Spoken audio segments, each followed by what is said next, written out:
জিদ্দার যে বুমেরাং মুভিটা আসছে, ওই মুভির একটা পোস্টার বলতে পারেন দেখলাম, যেখানে রুক্মিণীর একটা পোস্টার বেরিয়েছে।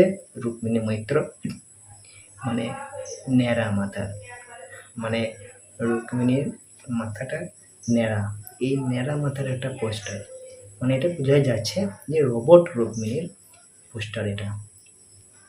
ভাই অসাধারণ লাগছে, আর বোঝাই যাচ্ছে এই মুভিটা কীরকম লেভেলের হতে চলেছে। অসাধারণ একটা মুভি হতে চলেছে কিন্তু বুমেরাং এই মুভিটা। আর রুক্মিণীর যে মানে লুকটা, ন্যাড়া মাথার লুকটা অসাধারণ, একবার আউটস্ট্যান্ডিং, সেরা লুক করেছে। অসাধারণ একটা পোস্টার, আমাকে কিন্তু আউটস্ট্যান্ডিং লেগেছে, অসাধারণ লেগেছে, খুবই সুন্দর লেগেছে আমাকে এই পোস্টারটা কিন্তু।